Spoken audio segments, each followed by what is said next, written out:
Guys, welcome back to my channel. Today I'll be filming a brand new video of me reading a brand new chapter of Only Love Can Hurt Like This by Paige Toon.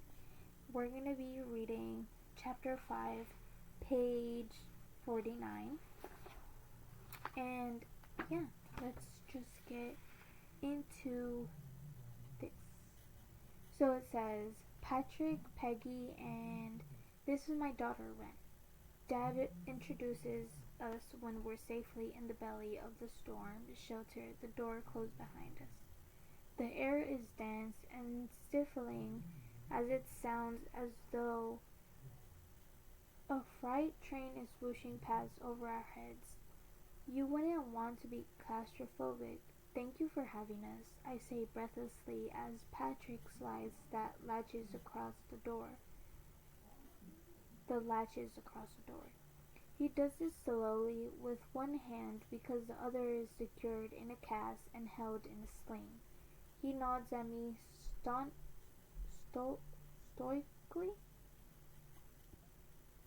I don't know. As he limps down the steps. Cheryl mentioned that he had a fall last week, broken arm and 2 ribs. Apparently, farming has one of the highest rates of death and serious accidents of any profession. I learned this only after Dad and Cheryl had signed the deed to their place.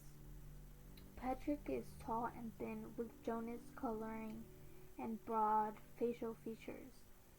I bet he was once a giant man, but his stature was waned with age. He must be upward of 80, and Peggy seems only a few years younger than that. Do they still work? Surely not, but Dad had said that Jonas was taking over the farm for them. Not that he had taken it over. Of course, dear, Peggy replies to my thanks. Hold on. I'm struggling over here. Removing her pink coat and revealing shoulder-length white hair. She offers me a shaky smile, but is obviously worried sick about her toys. But is obviously worried sick about her boys, not toys, but boys. I am too, and I barely know Andrews, let alone Jonas. I try to distract myself from what's going on by taking in our surroundings. We're in an underground bunker that's about 10 feet by 12 feet wide. The walls, floor, and ceiling are bare concrete. There's a well-worn, faded purple 2-seater sofa against one wall and a few storage boxes lined up against each other. A chest of drawers sit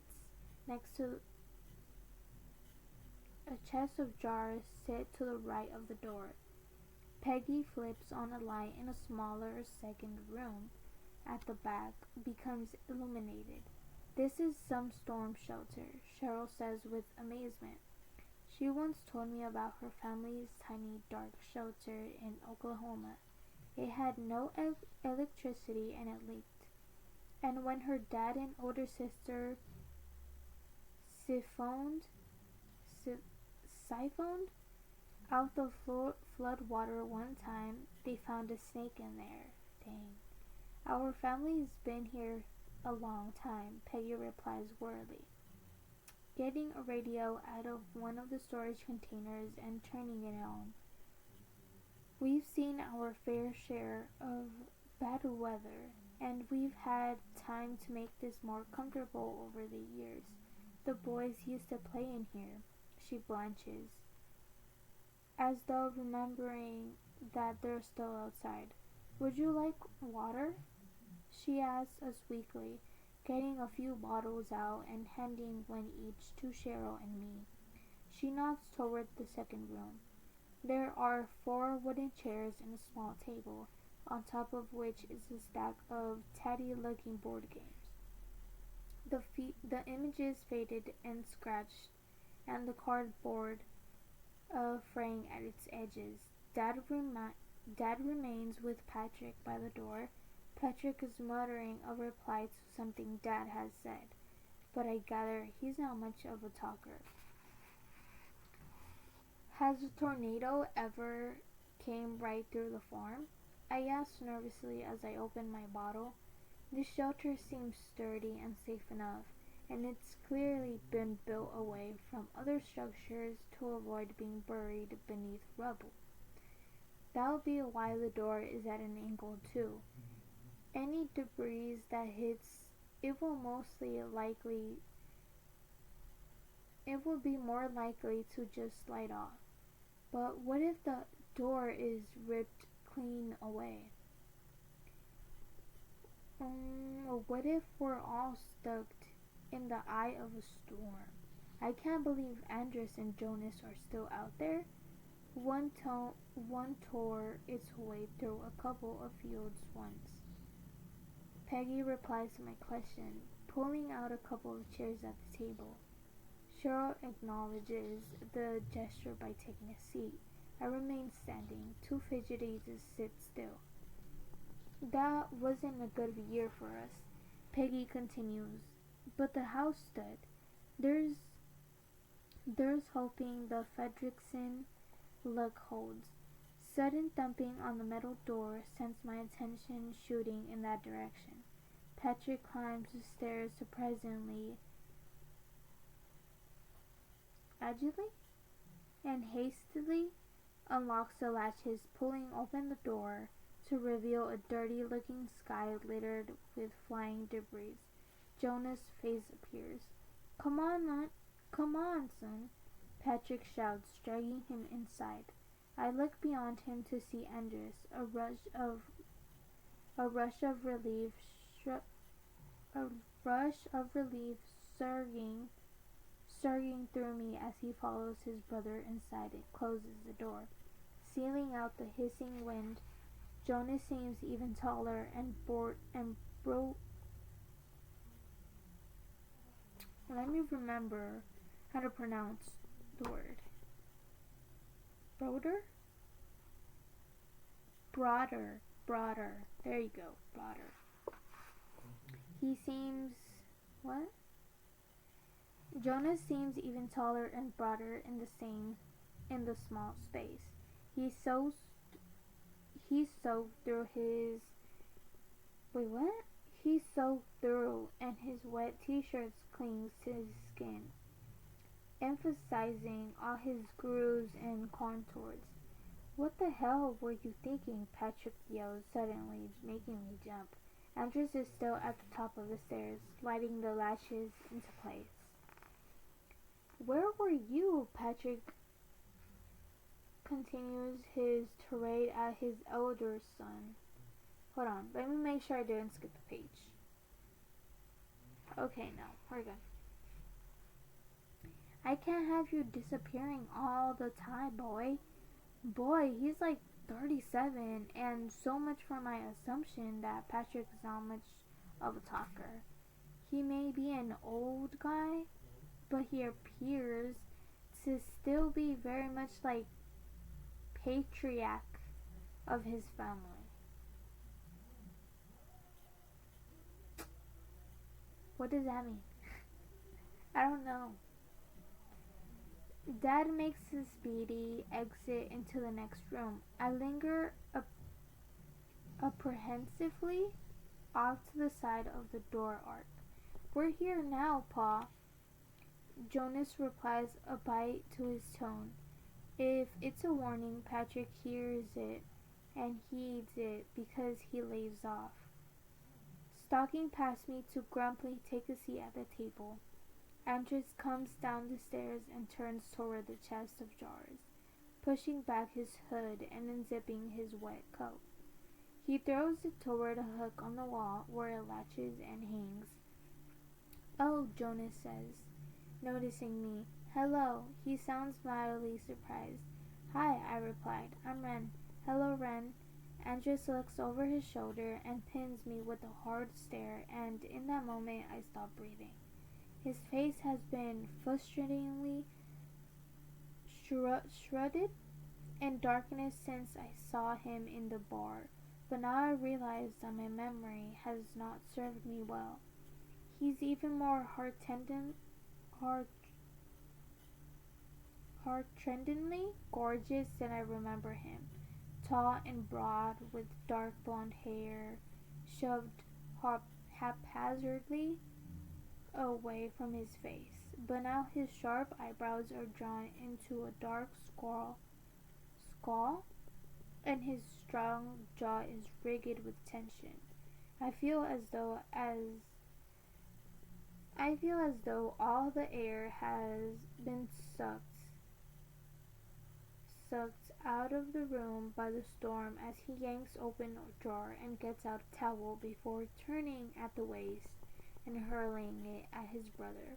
Then he braces himself against the chest of drawers, his shoulders rising and falling with heavy breaths.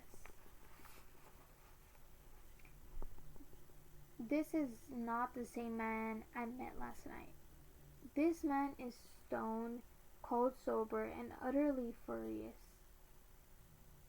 Jonas, who caught the towel with one hand, seems unaffected by his brother's mood, and as he drives off his dark shaggy hair and collapses on the sofa, a cloud of dust flying up around him, Andres turns and stalks past him to the corner of the room near where I'm standing.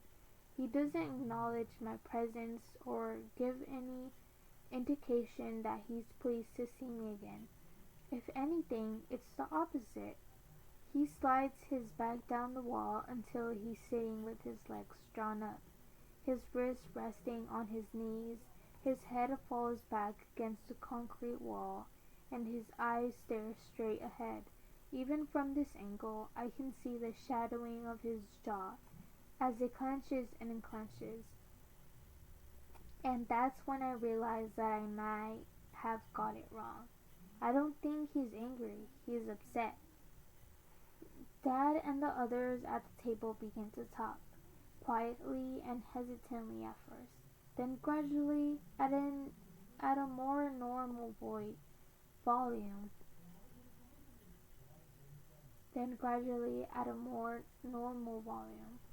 Cheryl is studying the board games, reminiscing about some she hadn't seen since she was a child. She's opening boxes and pulling out tokens and passing them to Dad. Peggy makes the odd comment, and Patrick speaks once or twice, but their voices sound strained. Jonas on the sofa has shifted so his head is leaning against the back cushion. He's folded his arms over his eyes, an action that he's made his biceps bulge and his chest fill out his wet t-shirt. I can see why women would be drawn to him, and plenty are, if what Bailey and Casey said is anything to go by. But I don't fancy him myself. I knew that once I was sober. I'd be able to tell. There's something a little too raw and masculine about him for my taste.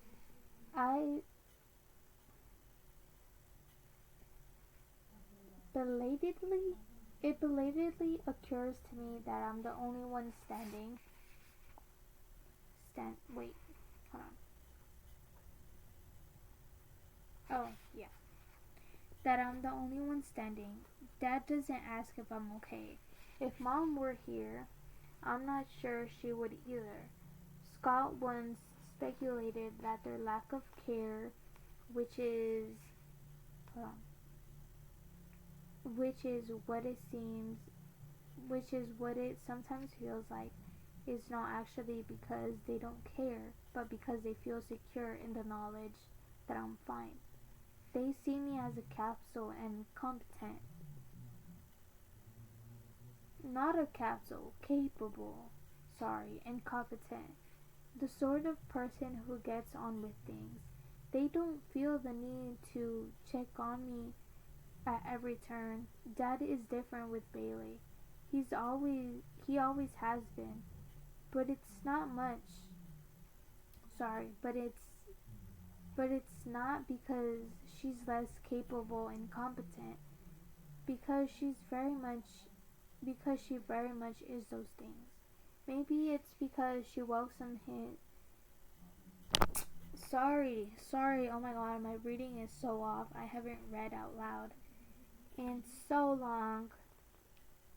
Maybe it's because she welcomes his help more. She welcomes his care and attention, and maybe this makes her easier to love. I'm more closed off than Bailey is. I had to be that way in order to protect myself. I feel a sudden pang on longing for Scott. If he were here, he'd been breaking the ice right now. He's good at talking to strangers, better than I am in any case. I eye the space on the sofa next to Jonas, getting quite keen to sit down. It looks comfortable, if a little dusty, but I'm filthy now anyway. I stick out a leg and turn it this way and that. Sorry. Mm. Scrutinizing the mud streaking my skin, Andrew's head tilts in my direction, or at least in the direction of my legs. His attention makes me feel edgy. He lets out a quiet sigh and then looks away, rubbing his hand over his jaw. The tension in his shoulders seemed to have eased a little when he returns his hand to his knee. On impulse, I walk past him and take a seat on the storage container closest to him. I think he hurt his knee, maybe. Or he fell. One of the two. I quickly say in a dry voice, "The lengths you will go to get me on the back of your motorbike." He huffs out a laugh on a breath and slides me a sideways look, his lips tilting up at the corner into a crooked smile. The edginess in my stomach spreads, prickling all over my skin. His eyes are green, I realize, the cool, clear green of a mountain lake. But there's a hint of something else in there, something aligned and out of place. Before I can get a proper look at him, that flash of color has gone. He's wearing another checkered shirt, which is hanging open over a white t-shirt. It's similar in style to the one he had on yesterday, with black and charcoal as the dominant colors, but with patches of light gray instead of dark yellow. "Do I have something on my shirt?" he asked me, lifting his arm and inspecting his elbow. My blush at being caught staring is instant. "No, I like it." The heat on my face intensifies at the admission. "I like the detail," I add stupidly, managing to stop myself from explaining further, but detail is everything in my line of work. Opposite, Jonah lifts his arms and peeks at us from beneath the shadow. "I like your shirt too," he draws at Andres. "It looks lovely and warm and dry." Andres gives him an unimpressed look and stands, stripping off his shirt down to his t-shirt. Wait, what? That was confusing for a second. Stripping off his shirt down to his t-shirt? I don't get it. He throws it at his brother's chest, but with a lot less aggression than earlier. "There you go, you big baby." He reaches past me to grab a bottle of water, and I freeze at his close proximity. His arms are golden brown and leaning muscled.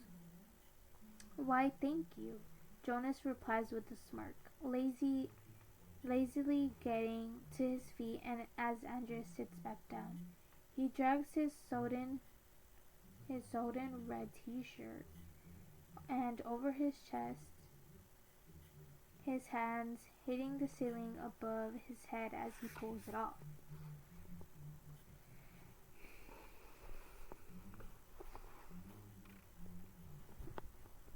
I just want to get through this chapter so I can post this video without editing it. So I'm sorry if I'm reading a little too fast because I am out of breath. So yeah. I'm not particularly drawn to over sculpted bodies, but no one is going to believe it if they catch me staring at his. So I stopped doing that right away. There's a damp patch on the sofa cushion from where he's been sitting in his wet jeans. Peggy notices as she comes into the room. Why didn't you put a towel down? She asks Jonas tersely. Or tearsely? Hold on, sorry. Oh my god. I have to rearrange. Okay. Hold on. Okay, I'm back. Sorry. Okay. Where was I? Oh. You've never given a crap about the state of a couch before, Jonas says as he finishes buttoning his shirt. Language, Peggy chides. We have guests, she adds pointedly, glancing at me. Yes, welcome to our humble adobe, Jonas draws, sitting down on the towel his mother has now laid out on the sofa. His brother's shirt pulls tight across his chest. You like what you've done to the place? Most people would hate it in here. But as someone who thinks the South Bank Century is an architectural masterpiece, I'm not at all opposed to a bit of raw concrete. It has a certain appeal, I replied coolly as I run my hand down to the smooth surface of the wall. I'm a big fan of the brutalist moment.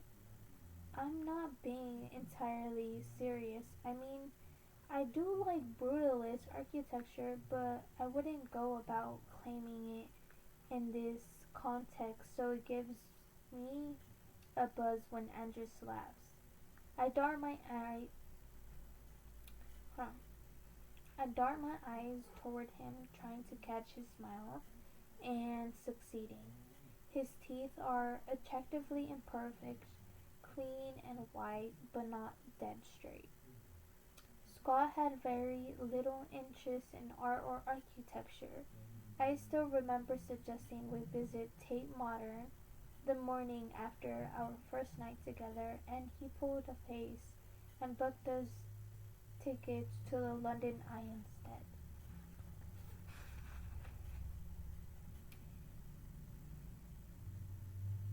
Andrews opens his bottle of water, a smile hovering at the edges of his lips as he drinks. It's an effort to tug my attention away. Peggy takes a seat next to Jonas. Everything okay in here? She adds guardedly, and I have a funny feeling she was waiting for the air to clear before venturing into the room. All good, Ma, Jonas replies. She reaches across and pats his knee, and there is something reassuring about the gesture. I know that she was worried about him earlier, but is she worried about him still? But of course she would be worried. They must all be worried. This farm is their livelihood, I believe. If a tornado is out there tearing it to shreds, where will that leave them?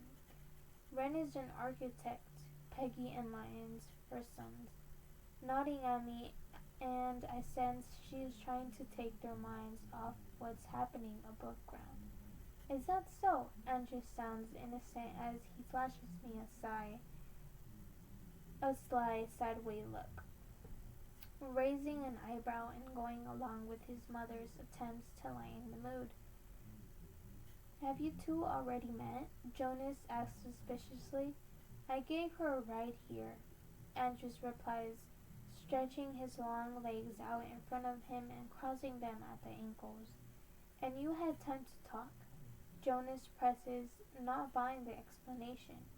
He clearly knows his brother well enough to recognize when he's being hoodwinked. We bumped into each other last night when I was walking home, I revealed, coming clean. I could have crossed one of your fields.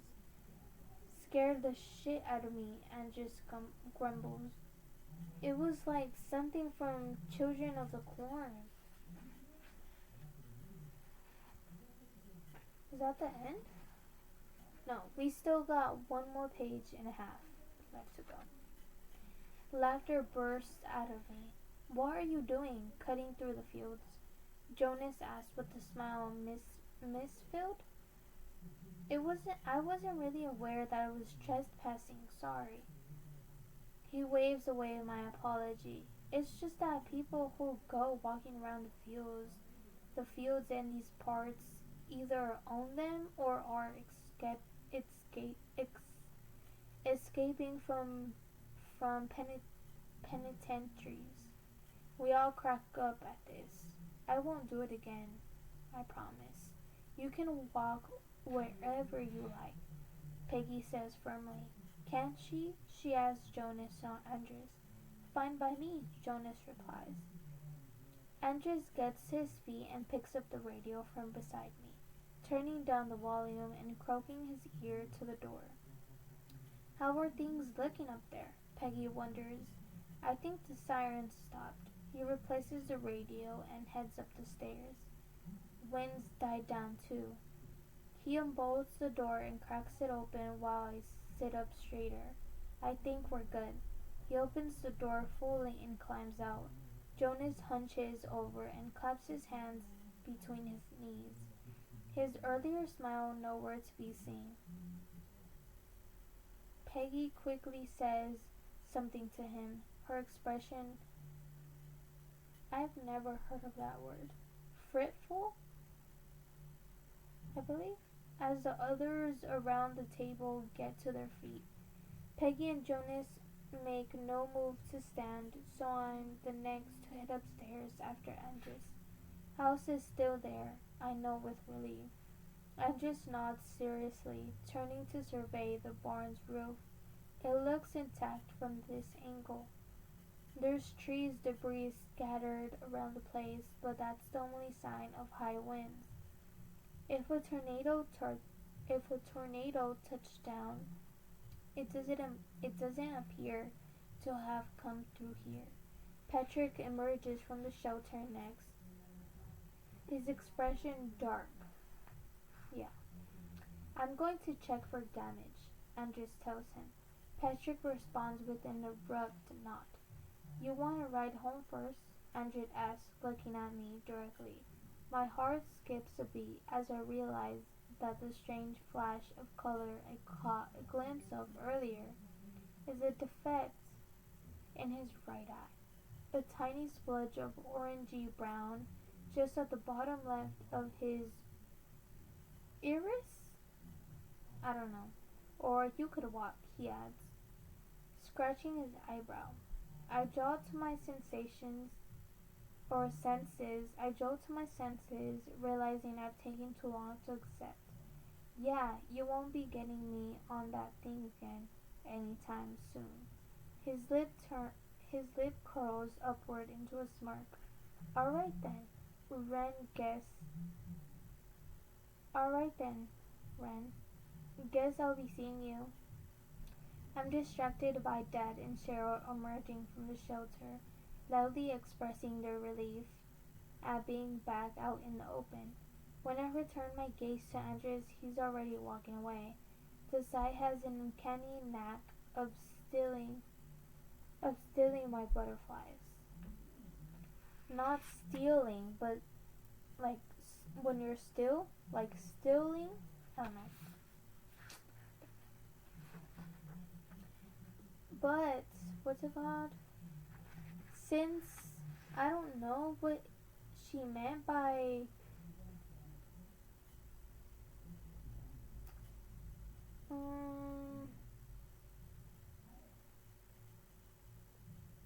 why Andrew's having a splotch on the bottom left of his iris. I'm gonna search that up. What's the iris? Where's my phone? Actually, where's my phone? I'm wearing shorts, by the way, but you can't see them. Where's my phone? Hold on, give me a second. Okay, my phone was beside me the whole time. So we're gonna search.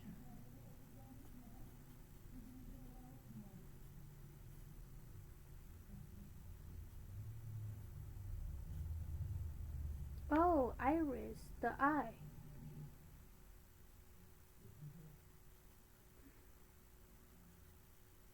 Oh, the corner of the eye.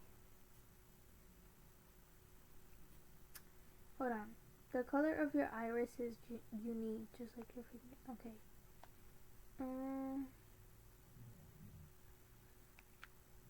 Like, not right here, but like your actual eyeball.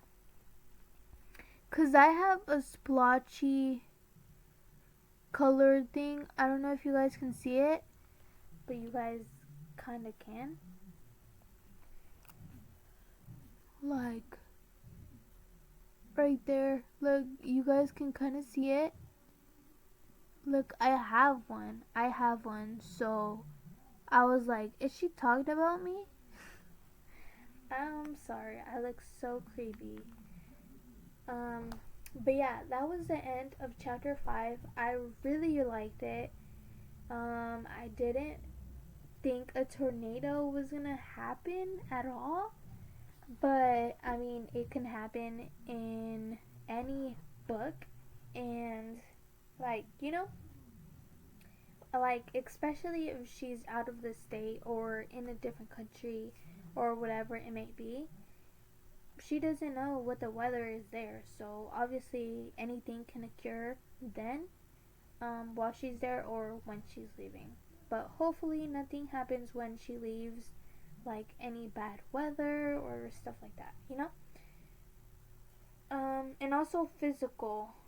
Anything physical that can harm her or just anybody around her, close to her.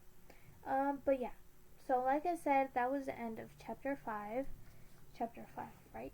Yes, because I just filmed 4. So that was the end of chapter 5. I hope you guys liked today's video. Don't forget to comment, like, share, subscribe. Maybe turn on your post notifications after subscribing so you guys will get notified every time I upload. Don't forget to comment. I want to interact with you guys. Don't forget to also follow my social media accounts. They're linked down below in the description. My Instagram and then my personal Instagram. I will also be adding my book Instagram. And then I also have my TikTok link down below so you guys can follow that, my personal TikTok. And I'll also add my bookish related TikTok. I just haven't uploaded on that TikTok just yet. So, yeah. But I will be linking it, if not in this video, in another video. So, make sure you guys stay tuned. Good things will happen. And yeah, stay positive. I'll see you guys next time. Bye, guys.